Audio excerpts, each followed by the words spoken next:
one of the things we want to recognize from the postural perspective is where do power, speed, and quickness come from? And recognizing that power is going to come from flexion. So flexion being hips and knees. And again, I don't think we're talking about anything that maybe you haven't heard, but recognizing and simplifying as best we can to make our messaging and the habit base we build with our athletes a little bit easier and a little more streamlined is going to be a really productive thing. So recognizing flexion accesses the power we need to move our mass. Now, if I get each one of these players to move their skate out like we're striding, again, so this is the extension portion, and recognizing speed comes from extension. So here, making sure we've got that full drive leg extended off of our hip, and that's to use to generate speed by creating a propulsive movement.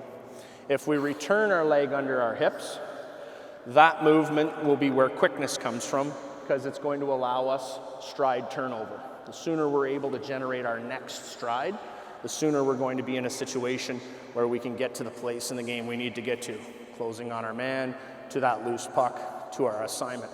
So the first set of drills here, what we'll do is we'll move them all up into the neutral zone, or just to the blue here is great. And let's spread you out a little bit, gang.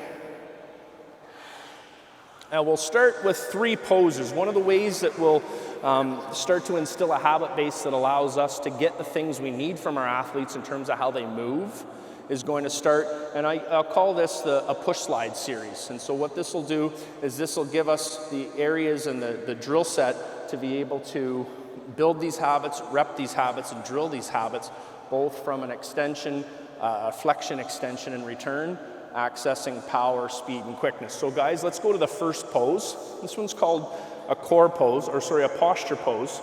And so what we're looking for here, activated stance, just at hip line, nice quiet upper body. Go ahead, gang. And you can start.